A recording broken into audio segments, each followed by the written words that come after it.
Welcome everybody to another episode of What's the Deal with Sports. So in the news of Peloton CEO Barry McCarthy stepping down and the company laying off 15% of its staff, about 400 people in total, as part of a big cost reduction plan to save around $200 million by the end of fiscal 2025, we thought we'd delve into the financial makeup of the boom and the bust of Peloton.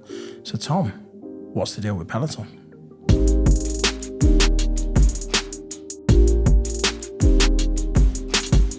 Okay, we're going to look at Peloton today, Dave. As you said, it's a very interesting one. They seem to spend a lot of money, they seem to make a lot of money, and ultimately lose a lot of money. So it's been a real roller coaster for them. And Peloton was founded in 2012 by a group of ex-IAC employees: John Foley, Hisao Kushi, Tom Cortese, and Graham Stanton. 4 of Peloton's 5 co-founders met working at media and internet company IAC. The 5th co-founder, Yoni Feng, met the group through his roommate who worked at IAC. John Foley, who was CEO before he exited the business in Feb 2022, said the vision for the company was his, but his 4 co-founders took it, ran with it, and built it while he was raising money. First 3 years, they struggled to get investment. Foley stated he had 400 rejections before scraping together funding from more than 200 angel investors and put his first bike on Kickstarter in 2013 for an early bird price of $1,500. They started shipping bikes in 2014, and it didn't take long for the company to develop a cult following due to its high-intensity instructors. Dave, what does high-intensity instructors mean? I thought you might throw this back at me. They were very clever in the instructors that they hired. So high intensity in terms of people that had loads and loads of energy, because the big thing about Peloton is they had at-home classes. So you could log on, you had a live class, and you saw a trainer and you could interact with that trainer. And these trainers had bundles and bundles of energy. They were usually attractive males, attractive females that made you want to come in. They incentivized you. They gave you loads of compliments during the classes. So super high intensity. So they developed a cult following due to its high-intensity instructors, i.e. a bunch of fitties. Yeah. Yes. It took a further 5 years before investors came calling, and in 2018, Peloton raised $550 million in venture capital funding at a valuation of $4.1 billion. In 2018, Peloton introduced its second product, a $4,000 treadmill called the Peloton Tread, adding new types of classes like high-intensity interval training and yoga to keep users engaged or get new customers to sign on to a digital subscription. Yeah, so to be honest, I mean, to go from 400 rejections and then having to throw your bike on Kickstarter, and then you've raised $500 million or $550 million 5 years later. I mean, that's massive. That's quite unheard of, to be honest. Yeah, some turnaround. Yeah, absolutely. But so by 2019, it sold 577,000 bikes and treadmills. In August 2019, it declared that it was going public after hitting 500,000 subscribers.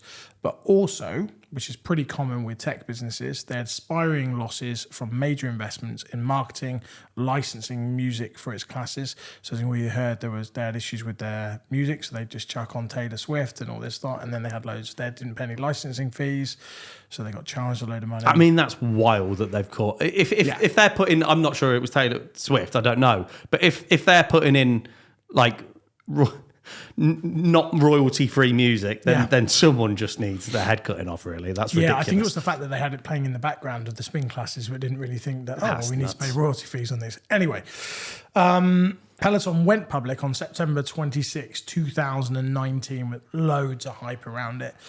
However, at the time, it was the 3rd worst trading debut for a major IPO since the financial crisis. That's quite that's some poor performance, isn't it? And I think absolutely. At this point, it's like the product's good, the subscription model's good, but there's just been a huge amount of mistakes around it all. So yeah, they have made a lot of mistakes, but around the same time that they were going for the IPO, I mean, that's September 26. Just after that, they put out their first sort of television advert that debuted around Christmas, a great holiday season, lots of spending. but it was of basically a guy buying his wife this Peloton for Christmas so that she could get healthy and feel good about herself. And it was deemed, old-fashioned, sexist, and Peloton stock plummeted 9%, wiping out $942 million in market value in one single day. Again, a little bit like the music, and it's a big faux pas, isn't it? Yeah, it is, but I think you'll find this with a lot of tech companies that grow quickly. And I don't know whether you've ever seen the movies like Super Pumped around Uber and We Crash around WeWorks. These guys have raised loads of money and they're trying to scale and scale and scale because they've got these huge venture funds going, grow, grow, grow, spend. And they're throwing money at a wall. And a lot of the time, they're not thinking about what they're doing. They just know they've got to take something to market, get an advert out, holiday season's coming, let's go. And they don't stop, plan and think. But that'll be an agency that will do it. They're not doing that internally, I doubt. It could have been. I don't know. I can't answer that question. But I mean, either way, you would have thought if it was an agency or in-house, somebody should have stopped and gone, hang on a minute, hold on a second. So so in 2020, as we know, the pandemic hit, and suddenly everybody was stuck inside. So it was all about home workouts. How do you exercise inside? Peloton started streaming workout classes, and the company's share price absolutely rocketed. So perfect time for them. By May 2020, Peloton recorded a 66% increase in sales and a 94% increase in subscribers. And then in the September of that year, Peloton said they had the first profitable quarter, with sales spiking 172% since the same quarter the year prior, and revenue rising to $607 million. That was good. Obviously, it was a worldwide pandemic. For Peloton, the timing couldn't have been any better because they were kind of on their arse, weren't they, at this point? And the pandemic for a lot of companies was bicycle industry, which we've spoken about off camera. And you look at Watt bikes and tax, everyone was booming, weren't they? Because like you said, it was at home and a lot of people had a bit of disposable. There were people that were furloughed and were on basic, but there were also a lot of people at home that had money in their pocket. Yeah. So Peloton and the subscription was an easy option for you. Yeah, absolutely. And you think about it, you're right. I mean, we did it because we had the kids at home. Normally at the weekend, we're taking the kids to the park. There's ice creams. We've got a coffee. We might grab a lunch. Your fuel to get to go and see your parents, wherever it was. So actually, people have got all this money. It's at home. It's like, invest. I want to invest in my health now. So they bought a Peloton. And as you say, it couldn't have come at a better time for them due to all of the losses that have been amounting. However, due to the demand, it then started to show some serious logistical cracks. So what I mean by that is, some customers began experiencing issues with their bike where pedals snapped off mid-ride. Wow. Super dangerous. The company took weeks and in some cases months to repair them. After 120 reports of bikes breaking and 16 reports of customers getting seriously injured, the company issued a recall affecting 30,000 bikes. So, however, 2020 was still a massive year for them. A year after the Peloton wife advert, the company's market value had hit $34 billion. Yeah, that's frightening numbers, isn't it? Yeah, it's absolutely crazy. But again, early 2021, so again, still pandemic, still rumbling on, sales rocketing. 2021, Peloton recorded its first ever $1 billion quarter as well. So, however, as with Peloton, the things that go up seem to come down. So March 21, the company's shares dropped by 4% following the fatal injury of a 6-year-old boy involving their treadmill, and hundreds of others were injured. As the pandemic began to recede, so did Peloton's popularity. As the pandemic subsided and gyms opened back up, the company stock dropped 34% following its fiscal first quarter earnings in November. Peloton was also being chased by rivals like Echelon and iFit Health, which offer similar, cheaper products. Peloton filed a lawsuit against them in November 21, accusing them of patent infringement. January 2022, the company was discussing layoffs, reportedly pausing production of new equipment and halting plans to open a new $400 million factory they had already spent money on. Reportedly, the warehouses were filled with excess bikes. February 2022, the Wall Street Journal reported that Amazon was eyeing Peloton as a potential acquisition. Soon after, the Financial Times reported that Nike was considering the same. Days later, Foley announced that he would step down as Peloton's CEO and that the company was slashing 2,800 jobs, which is about 20% of its workforce. Barry McCarthy, the former chief financial officer of Spotify and Netflix, replaced Foley as CEO in February 2022. Massive fall from grace there. I mean, I think, as we said, and we discussed it around the cycling industry as a whole, I think anybody that saw that boom during the pandemic just didn't see the hockey stick coming back down again. So they've gone, $400 million factory, let's start making loads of bikes. And then as the world started to open back up again, sales started to dip off, gyms started to open, people started to get back into gyms, and all of a sudden people got this excess stock. Absolutely. Crazy. But the misery wasn't ending there, Dave. It was not. So July 2022, a further 570 jobs were laid off. August 2022, a further 800 jobs were laid off across customer service and distribution.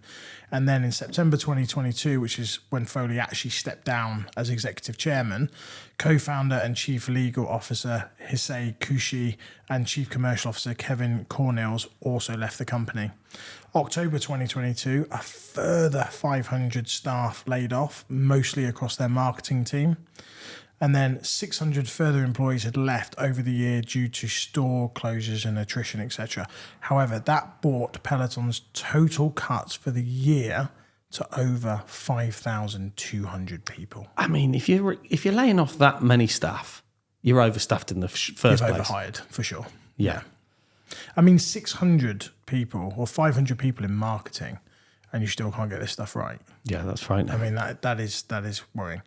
So Peloton in 2022 did, however, launch its long-awaited rowing machine, started selling its gear on Amazon, and inked new deals with Dick's Sporting Goods and Hilton in hopes of attracting new customers. So again, we were talking earlier about sort of saying their competitors Echelon and iFit. So we as a business work with both of those businesses. Echelon were really quick to market and going, we'll bring out a mirror, so the at-home workout mirror, rowing machine, treadmill, elliptical trainers, etc. And obviously Peloton very much stood fast on their bike, then treadmill, and then they've started to open up quicker. 2023, that May, Peloton reported a wider than expected loss of 79 cents per share for the most recent quarter, and it projected its first ever decline in subscribers. Then it went from bad to worse, to be honest. In May 2023, in cooperation with the US Consumer Product Safety Commission, it was doing a voluntary recall of the Peloton original bike sold from January 2018 to May 2023. In the US for about $1,400. So that Kickstarter campaign they did and everything for the cheap bike. So from January 2018, May 23, they recalled all of the bikes.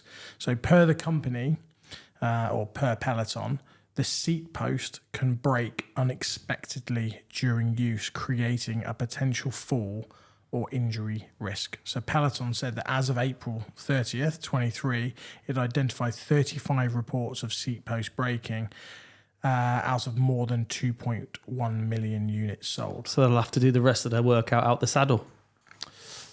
Or a very painful sit-down. Yeah.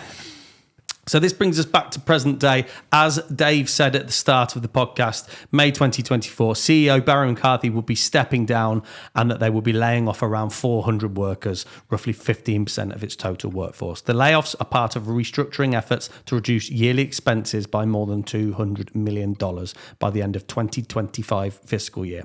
Karen Boone, the chair of Peloton's board, and Chris Bruzzo, one of its directors, will serve as interim co-CEOs. Yeah, so they've gone through two CEOs, obviously the founder, John Foley, stepping down. I think everyone had high hopes when Barry McCarthy came in because of what he'd done with Netflix and Spotify. His whole aim here was he was going to open up their spin classes onto other hardware devices, really double down on subscription. And I think given a bit more time, he probably could have got there. But I think he probably inherited a relatively sinking ship, and whoever the next CEO is going to come in is going to have a tough job. But let's have a look at their last financials. So in the most recent fiscal quarter, which is first quarter 2024, ended September 30th, 2023. So $415 million of Peloton's $595.5 million in total sales was derived from subscription revenue. This is a much higher figure than hardware revenue, which only came in at $180.6 million. This revenue split differs greatly from the situation just 3 years ago. During Q1 of 2021, Peloton generated a whopping 79% of sales from its connected fitness products. As the business benefited from that strong demand during the pandemic, everyone went out and bought all the bikes and stuff. And then obviously they're sat there. Nobody's buying those bikes. People are going back into gyms, so they've had to switch that into the subscription model. The subscription segment, which carries an incredible gross margin of 67.4%, only increased, though, revenue by 1% in Q4 of last year. Even more disappointing, digital app membership declined 8% quarter over quarter. So shortly after the news broke of Barry's departure, I think a couple of weeks ago now, the stock was down 13% to hit an all-time low of $2.81 per share. Peloton was once valued at over $50 billion and is now worth $1.1 billion. Where do they go from here, Dave? What do you do? I'd like to say up, but I'm not quite sure. It might still be a little way down. I think it's all going to depend on this new CEO that comes in, and I think there's going to be more job cuts. There needs to be a whole new business case, business plan. What are they going to do? There's lots of competitors out there now. You know, we talk about, Garmin's are connected. You've got the Garmin Tax bikes, connected fitness device there. You can do workouts there. You've got the Watt bikes. You've got Zwift. You've got a lot of these at home. Your iFits, your Fit, all of these, Les Mills, all of those at home. And people will pay for subscriptions. But you've got to be adding more value to it now. Yeah. And I think that's the difference. And we had a conversation with somebody recently who'd said that at-home workout space is on its knees. They had the boom. It doesn't matter who it is, whether you're hardware or just pure software. You had the boom, and now everybody's fighting for that, and they're all trying to come up with new content, engaging classes, additional benefits that go with it to incentivize those workouts. So I think it's going to be a tough job, whoever comes in, but you can't help but enjoy the story, right? It's a hell of a story. It is, yeah. And that's Peloton. That's it. See you on the flip side.